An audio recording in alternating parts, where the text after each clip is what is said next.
Theatre والے کی طرف سے آپ سب کو کیا ہے کہ اس کو مزید خط کی شکل ہو، مضمون کم ہو اور خط زیادہ ہو، تو دیکھتے ہیں وہ اس کوشش میں کتنے کامیاب ہوئے ہیں۔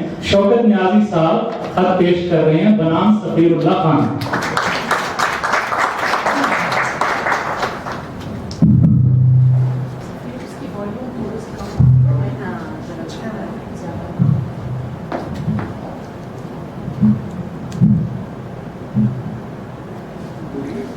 اسلام آباد، مورخہ 11 ستمبر 2019۔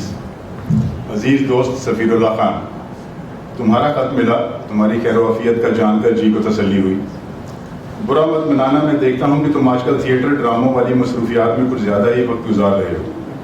اگرچہ اپنی ادبی اور تخلیقی صلاحیتوں کو تحریک دینے کی خاطر ایسی سرگرمیوں میں شرکت قابل تعریف ہے، لیکن کچھ وقت اپنی اہلیہ کے لیے وقف کرنا بھی پسندیدہ امر قرار پایا ہے۔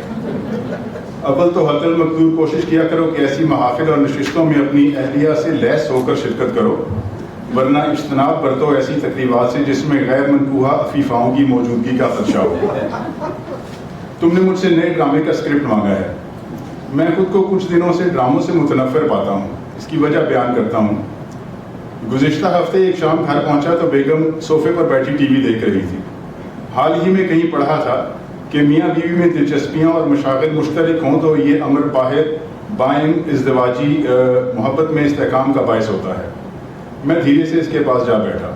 اس نے ریموٹ میرے ہاتھ میں تھمایا اور اٹھ کر جانے لگی کہ میں خبریں یا کوئی ٹاک شوز دیکھوں گا۔ میں نے اس کا بازو پکڑ کر اپنے ساتھ بٹھا لیا اور ریموٹ واپس اس کی گود میں پھینک دیا۔ کیا دیکھ رہی ہو؟ میں بھی دیکھوں گا۔ اس نے چونک کر حیرت سے میری طرف دیکھا اور آپ دیکھیں گے؟ یہ پاکستانی ڈرامہ ہے۔ کیوں بھائی، میں کیوں نہ دیکھوں گا پاکستانی ڈرامہ؟ تم دیکھتی ہو تو ہم بھی دیکھیں گے۔ خاموشی۔ اسکرین پر ایک نوجوان ایک دوشیزہ کو اپنی محبت کا یقین دلا رہا تھا۔ پھر میں بولا، یہ ایک دوسرے سے پیار کرتے ہیں؟ بیگم نے جواب دیا، ہاں۔ لیکن کل تو یہی لڑکا اسی لڑکی سے کہہ رہا تھا کہ تم نے میری زندگی تباہ کر ڈالی ہے۔ وہ کیوں بھلا؟ وہ دوسرا ڈرامہ تھا، لیکن اس میں بھی تو یہی دونوں لڑکا لڑکی تھے۔ ہاں۔ اچھا، کیا نام ہے اس ڈرامے کا؟ میں باپ ہوں کسی اور کا۔ میں نے مڑ کر بیگم کے چہرے پر نظر ڈالی۔ اس کا چہرہ سپاٹ تھا اور اس کی نگاہیں اسکرین پر مرکوز تھیں۔ اور اس کل والے ڈرامے کا کیا نام تھا؟ میں ماں نہیں بنوں گی۔ ایک کہکہا پیٹ سے ابھرا اور حلق سے ہوتا ہوا قریب تھا کہ فضا میں پھیل جاتا، لیکن بیگم کے چہرے پر عیاں انہماک نے اسے ہونٹوں کے پیچھے ہی کچل دیا۔ میں ماں نہیں بنوں گی، یہ ڈرامے کا نام ہے؟ سیریسلی؟ کیوں؟ 25 سال کی ازدواجی زندگی نے ایک بات سمجھاتی تھی کہ اس لہجے میں بیگم کا یہ مختصر ترین سوال مانو توپ کا گولا ہے جس کا فیتہ سلگ رہا۔ میں پھر سے کہانی کی جانب متوجہ ہوا۔ یہ وہی ڈرامہ ہے نا جس میں یہ لڑکی 2 بھائیوں سے پیار کرتی ہے؟ نہیں، وہ اور ڈرامہ تھا۔ اس میں ایک اور لڑکے کی بیوی ہے۔ اگر یہ کسی اور لڑکے کی بیوی ہے تو یہ لڑکا اس سے کیوں عشق چھاڑ رہا ہے؟ یہ اس لڑکی کا کزن ہے اور اسے اپنے شوہر سے طلاق لے کر اسے شادی کا کہہ رہا ہے۔ ہاں، وہی جس میں اس لڑکی کی ساس دروازے کی اور سے ان کی باتیں سن رہی تھی۔ نہیں، وہ دوسرا ڈرامہ تھا جس میں اس لڑکی کی ماں اسے ایک بھائی سے طلاق لے کر دوسرے سے شادی کروانا چاہتی۔ وہ کون سا ڈرامہ تھا؟ عشق مشکوک، جس میں اس لڑکی کا باپ اسے اسلام کے بارے میں لیکچر دے رہا تھا۔ وہی نا؟ وہ لڑکی کا باپ نہیں تھا، وہ مولوی تھا جو حلالہ کے لیے اپنی خدمات پیش کر رہا تھا۔ حلالہ وہ کیوں بھلا؟ وہ دراصل اس لڑکے نے غصے میں اپنی بیوی کو طلاق دے دی تھی۔ کیوں؟ اسے شک تھا کہ اس کا جو بچہ ہے وہ اس کا نہیں ہے۔ اچھا، اور وہ بچے کا ڈی این اے کا ٹیسٹ ٹھیک نہیں آتا، وہی نا؟ نہیں بھائی، وہ ایک اور ڈرامہ تھا۔ میں نے ڈرتے ڈرتے پوچھا، اس ڈرامے کا کیا نام تھا؟ میں کس کی اولاد ہوں؟ میرا کلیجہ حلق کو آ گیا۔ پھر وہ بچہ کس کا تھا؟ اس لڑکی کی بہن کا جو اپنے شوہر کے ساتھ ایک فضائی حادثے میں مر جاتی ہے اور اس لڑکی کے شوہر کو پتہ ہی نہ چلا کہ وہ بچہ ہم دونوں کا نہیں ہے۔ ہاں، اسے پتہ نہیں چلا کیونکہ لڑکی کی ماں لڑکے کو اپنے ساتھ 6-7 مہینے کے لیے مری لے جاتی ہے۔ اب سمجھ آئی اسٹوری کی آپ کو؟ میں نے تیزی سے اس بات میں سر ہلا دیا۔ حرام ہے جو ایک لفظ بھی پلے پڑا ہو، لیکن میں نے ہمت نہ ہاری۔ یہ وہی بچہ تھا نا جس لڑکی کے کزن نے پیسوں کے لیے اغوا کر لیا تھا۔ وہ ایک اور ڈرامہ تھا۔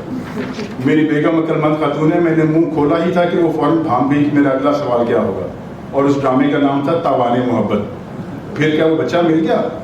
ہاں، اسے لڑکے کی ایک یونیورسٹی کی دوست نے اغوا کروایا تھا جس کی اپنی اولاد نہیں ہوتی۔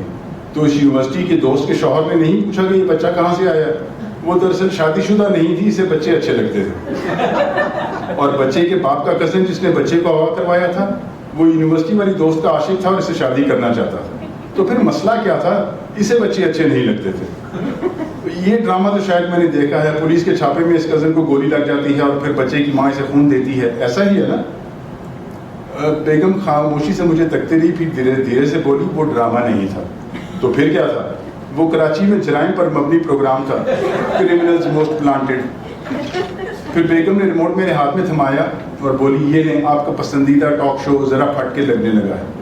جاتے جاتے اس نے میرا گال سے ہلایا اور متفکرانہ لہجے میں بولی آپ کا چہرہ تپ رہا ہے، آپ کو بخار تو نہیں ہو رہا؟ اب تم ہی بتاؤ سفیر، جہاں ڈرامے کے شائقین کو ایسے ڈراموں کی لت لگ چکی ہو وہاں میں اور تم کیا ڈرامے لکھیں اور کیا پیش کریں؟ میں تو کہوں اسی خط کو ایک خاکہ سمجھو، کسی دن مل بیٹھتے ہیں اور اسی نہج پر ایک ڈرامہ لکھ مارتے ہیں، ایک شادی، ایک طلاق، ایک حلالہ، ایک خفیہ معاشقہ، بستر مرگ پر ایک باپ اور ہو سکے تو ایک زنخواہ شوہر.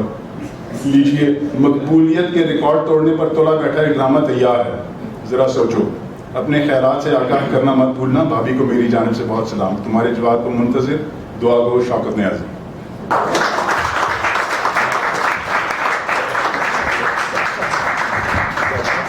بہت شکریہ نیازی صاحب.